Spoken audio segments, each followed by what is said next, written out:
They said this day would never come.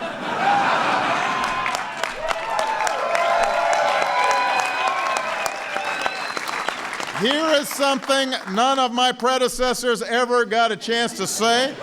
Welcome to the White House, the World Series champion, Chicago Cubs.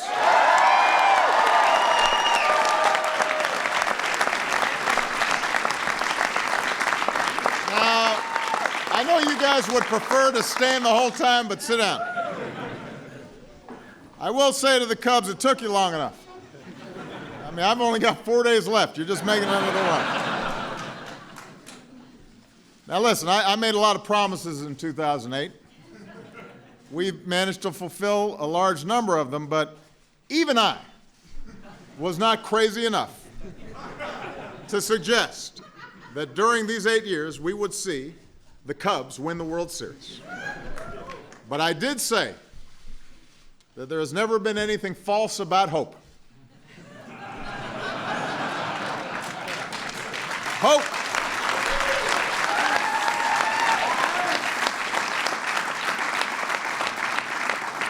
The audacity of hope. Yes, we can. Now, listen, for those of you from Chicago who've known me a long time,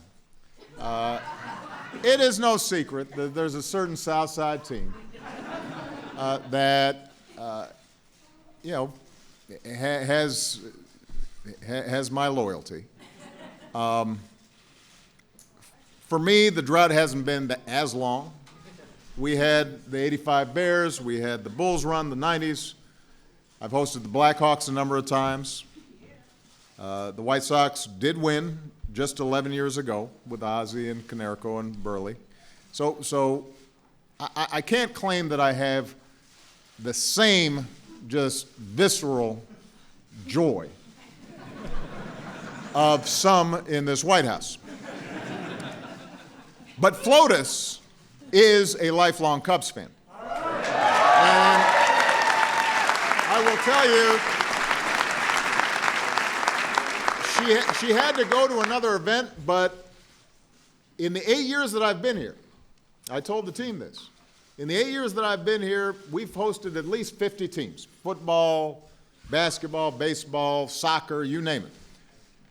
Michelle has never come to a single event celebrating a champion until today. And she came and shook hands and met with every one of these members of the Cubs organization and told a story about what it meant for her to be able to see them win, because she remembers coming home from school and her dad would be watching a Cubs game, and the bond and the family, the meaning that the Cubs had for her in terms of connecting with her father and why it meant so much to her. And I almost choked up listening to it. And it spoke, I think, to how people feel about this organization, and that it's been passed on generation after generation. And it's more than just sports.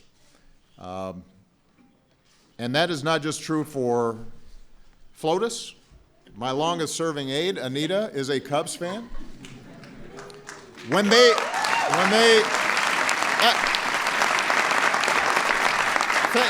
Fan is not enough.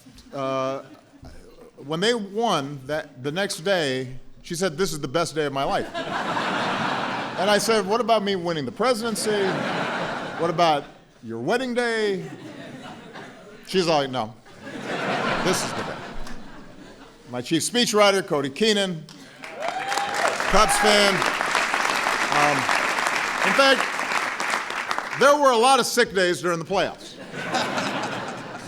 One of my staff members was caught being interviewed at a bar outside of Wrigley. And we're watching him being interviewed. You remember Luke? And he's looking kind of sheepish about it. It's like, why aren't you in the office? But look, the truth is there was a reason not just that people felt good about the Cubs winning. There was something about this particular Cubs team winning that people felt good about. For example, David Ross and I have something in common. We've both been on a year-long retirement party. But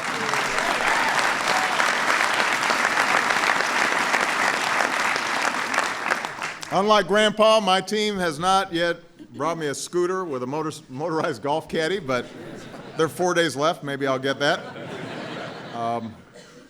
The last time the Cubs won the World Series, Teddy Roosevelt was president. Albert Einstein, or was it Thomas Edison, was still alive. The first Cubs radio broadcast wouldn't be for almost 2 decades. We've been through world wars, Cold War, depression, a space race, all manner of social and technological change. But during that time, those decades were also marked by Phil Cavaretta and Ernie Banks, Billy Williams, who's here today, Ron Santo, Ferg, Ryan Sandberg, Dawson, Maddox, Grace. Those decades were punctuated by Lee Elia's rants and Harry Carey's exuberance, hey, hey, and holy cow, and capped off by Go Cubs Go. So the first thing that made this championship so special for so many is that the Cubs know what it's like to be loyal and to persevere and to hope and to suffer and then keep on hoping. And it's a generational thing. That's what you heard Michelle describing. People all across the city remember the first time a parent took them to Wrigley, or memories of climbing in their dad's lap to watch games on WGN. And that's part of the reason, by the way, why Michelle made sure that Jose Cardenal was here, because that was her favorite player. And she was describing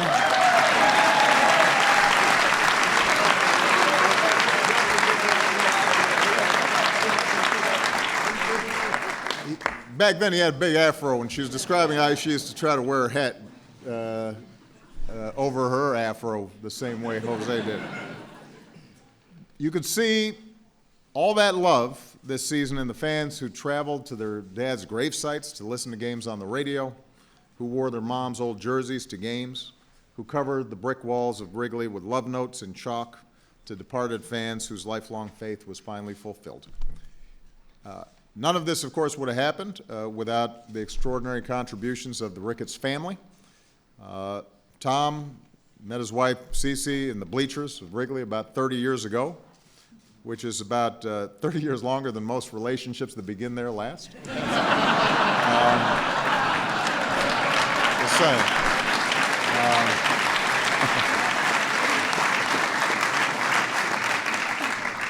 Our dear friend Laura Ricketts met her wife Brooke in the ballpark as well. Brothers and sisters, they turned this team around by hiring what has to be one of the greatest, if not, I mean, he's still pretty young, so we'll see how long he keeps on going, the greatest general managers of all time, Theo Epstein.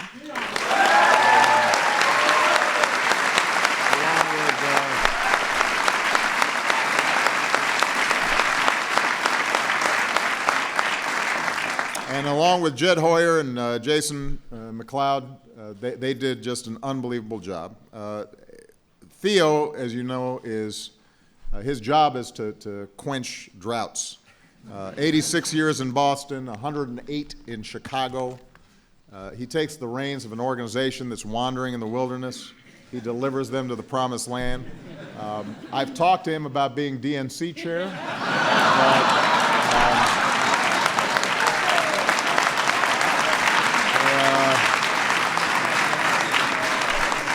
But he's decided wisely to stick to baseball. That brings me to the other thing that was so special about this championship, and that's just the guys behind me, the team. They steamrolled the majors this year with a 103 win record. All you had to know about this team was encapsulated in that one moment in Game 5, down 3-1, do or die, in front of the home fans when David Ross and John Lester turned to each other and said, "I love you, man." I said, "I love you too."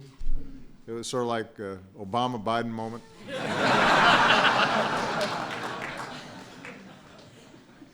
And then you've got the manager, Joe Madden, who,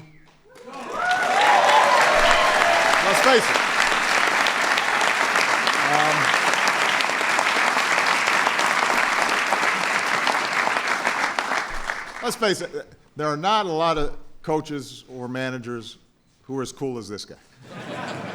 Look how he looks right now. That's cool. That's cool.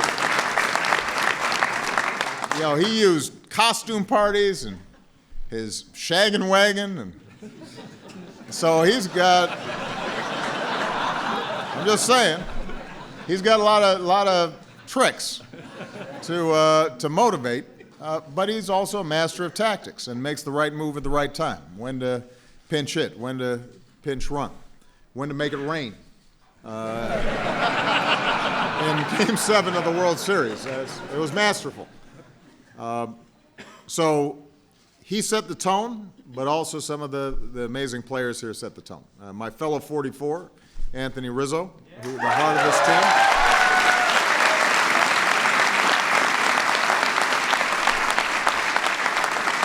5 years ago, he was part of the squad that lost 101 games.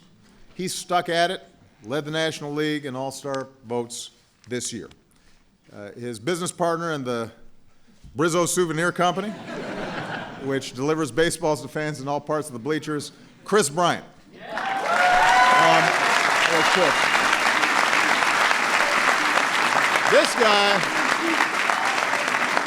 This guy had a good year. You know, you go from Rookie of the Year to being the MVP, you win the World Series, and then, like me, he marries up and comes to the White House. And he did all this just in 10 days. I mean, it took me a long time.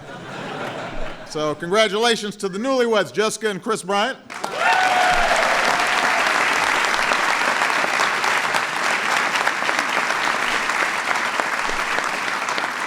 Then you got these young guys like Baez and Russell.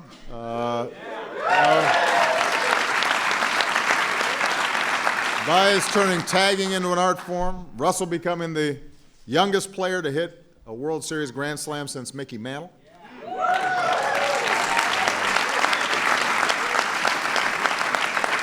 And you mix these amazing young talents with somebody like David Ross, who, for example, helped Anthony out of his glass case of emotions in Game 7.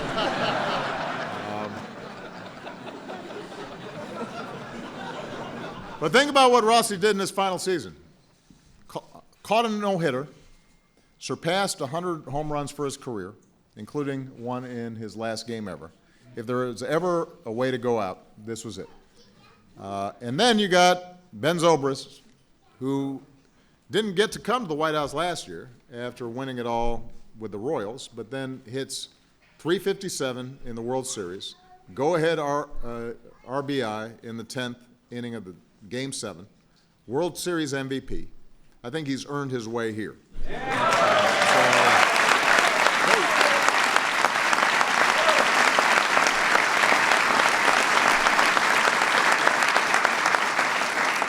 And is apparently a good guy, because I asked his wife, she was in line before he was, I said, has he gotten a big head since he got the whole MVP thing? No, he's so sweet, he's so humble. You should just know. You owe her dinner tonight. Extraordinary pitching staff, including Kyle Hendricks, the first Cub to lead the majors in ERA since 1938.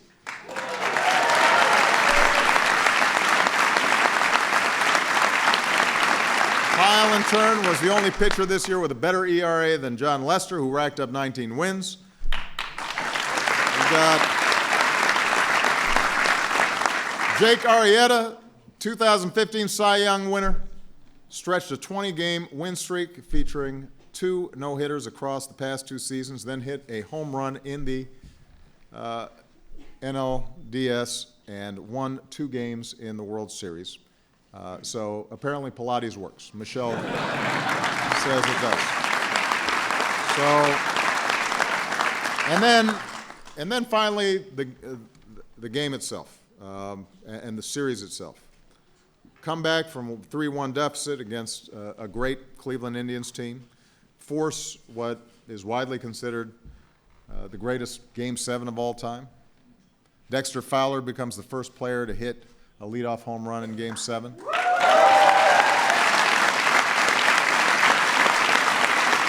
Javi Baez hits another leadoff in the 5th. David Ross becomes the oldest player to knock one out in Game 7 as well. Kyle Schwarber, who's been hurt and hobbled, then suddenly he comes in, gets 7 hits in the series, 3 in Game 7 alone.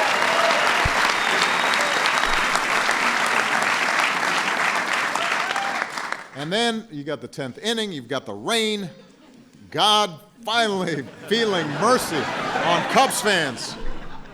An entire game, an entire season, an entire century of hope and heartbreak, all coming down to a 1-inning sprint. And then Zobrist knocked in one, Montero knocked in another. Carl Edwards Jr., Mike Montgomery teamed up to shut the Indians down. And then at 12:47 a.m. Eastern Time, Brian looks like he's going to slip. Everybody's getting a little stressed. Tosses a grounder to Rizzo. Rizzo gets the ball, slips it in his back pocket, which shows excellent, situational awareness. That was impressive. And suddenly, everything has changed. No more black cats, billy goats, ghosts, flubbed grounders. Chicago Cubs are the champs. And on ESPN, you've got Van Pelt saying one of the all-time great nights. You've got Tim Kirkjian calling it the greatest night of baseball in the history of the game. 2 days later, millions of people, the largest gathering of Americans that I know of in Chicago. And for a moment, our hometown becomes the very definition of joy. So in Chicago, I think it's fair to say you guys will be popular for a while. But in addition, they're also doing a lot of good work. Anthony Rizzo and John Lester raised money to help others beat cancer like they did.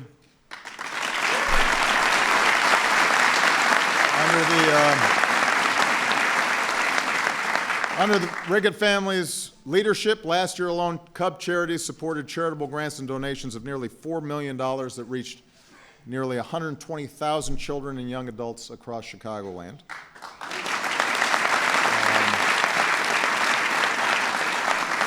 Under their Let's Give initiative, Cubs staff, coaches, players, and spouses donated more than 1,500 hours of service last year to the community.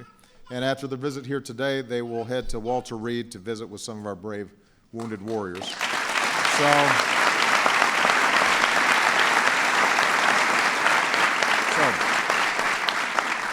So just to wrap up, today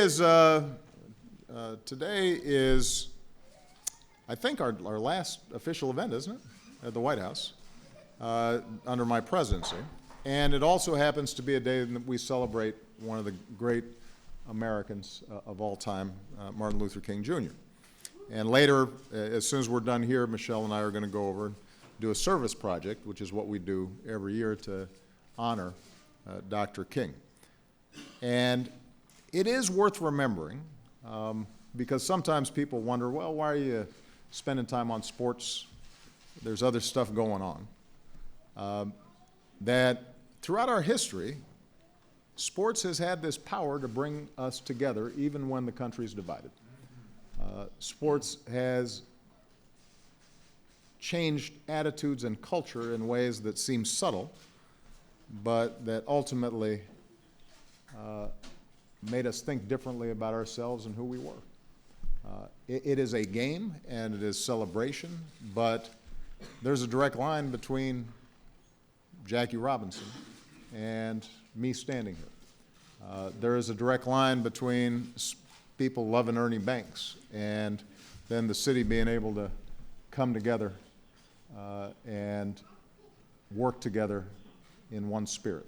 And I was in my hometown of Chicago on Tuesday for my farewell address, and I said, sometimes it's not enough just to change laws, you got to change hearts. And sports has a way sometimes of changing hearts in a way that politics or business doesn't. And sometimes it's just a matter of us being able to escape and relax from the difficulties of our days, but sometimes it also speaks to something better in us. And when you see this group of folks of different shades and different backgrounds and coming from different communities and neighborhoods all across the country and then playing as one team and playing the right way and celebrating each other and being joyous in that, that tells us a little something about what America is and what America can be. So it is entirely appropriate that we celebrate the Cubs today here in this White House on Dr. Martin Luther King Jr.'s birthday, because it helps direct us in terms of what this country has been and what it can be in the future. With that, one more time, let's congratulate the 2016 World Championship Chicago Cubs.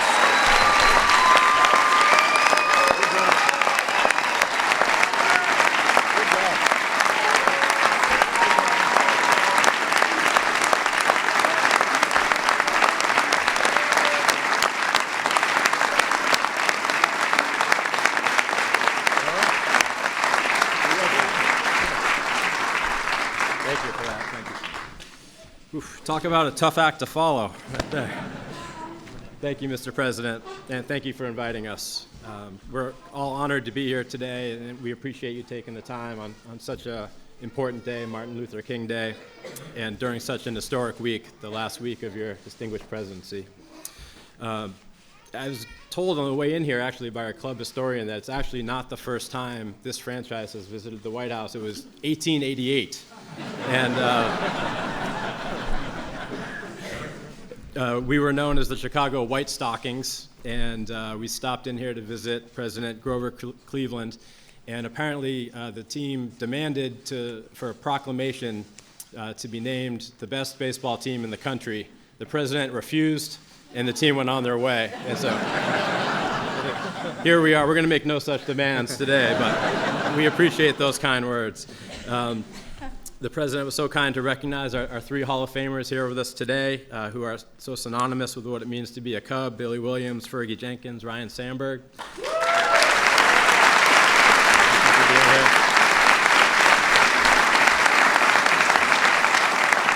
And of course, Jose Cardinal, who got the longest hug from the First Lady we've ever seen, her favorite player of all time.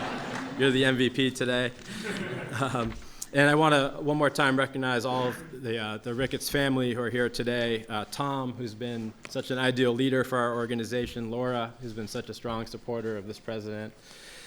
And Todd, who will embark on his journey in public service with a significant role in the new administration next week. And Pete, who's busy governing Nebraska, couldn't be here but sends his best. Finally, we'd like to recognize all of our wives and significant others who do so much to support us behind the scenes, and our great front office who work so hard to.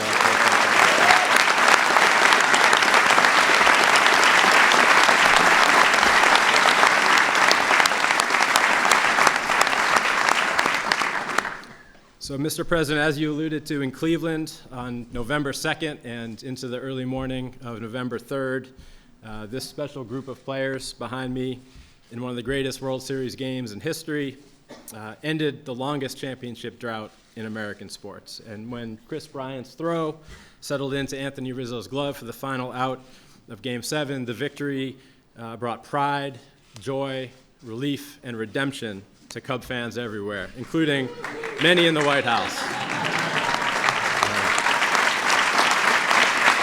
Thank you. So Many of you were there, but the city of Chicago erupted, unified in a celebration that continues to this day. It was a thrilling, emotional time, and we think we even saw some White Sox fans smiling, which, Mr. President, brings us to you. Yes. We know you may have certain allegiances to another team on the other side of town, but we know you're a very proud Chicagoan. And we know your better, wiser half, the First Lady, has been a lifelong and very loyal Cub fan, which we appreciate very much.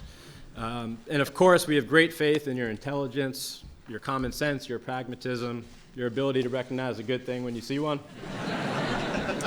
So, Mr. President, with only a few days remaining in your tremendous presidency, we have taken the liberty here today of offering you a midnight pardon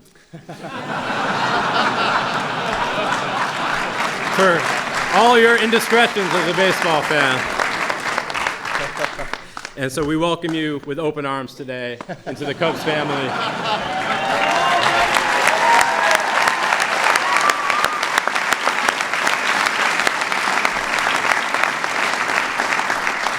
And to recognize this terrific conversion and this great day,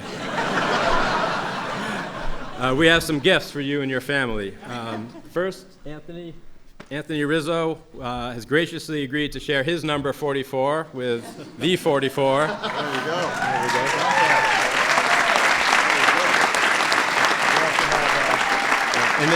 And if you're still not comfortable putting a Cubs jersey on, this one just says Chicago. So you're good with that one. Thank you so much. Appreciate it.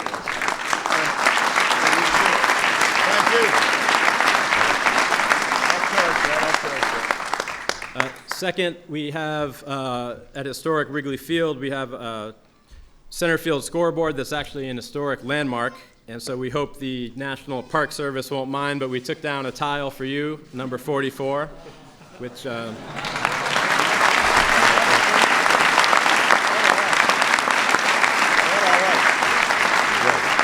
few people have one of those. No, that's very cool. We also wanted you to know that as a new fan, you have some catching up to do.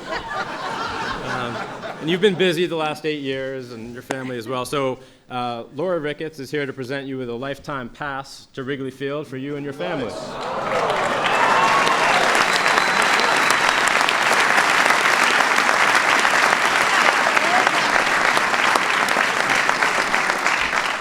I love how it says non-transferable. It's strictly, I would think not. it's just an emolument. Can you imagine if somebody walks up and says, You don't have to bring it with you. And finally, every time we win a game in Chicago, we fly the W flag, as you know. So we brought one for you, signed by the entire team, and we'd love for you to fly it at your new library, which we plan to do our very best to support along the way. There you go. "This is some nice swag." I'm telling you. Thank you so much.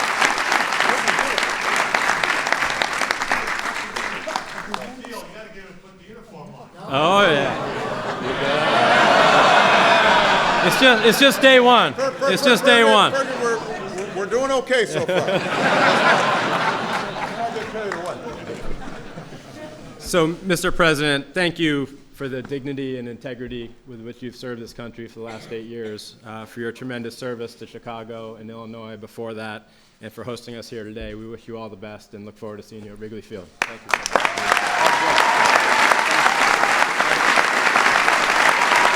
Well, everybody, thank you so much. Let me say, first of all, best swag I've gotten as president, represented right here. And let me also say, on behalf of a lot of folks here in the White House, you've brought a lot of joy to a lot of people here, and we're grateful. I know my former chief of staff, now mayor of Chicago, Rahm Emanuel. Folks like Dick Durbin, we got a whole congressional delegation here. I see Lisa Madigan, my dear friend. Just a lot of people have been rooting for you for a long time. So even though it will be hard for me, Fergie, to wear a jersey, do know that among Sox fans, I'm the Cubs' #1 fan.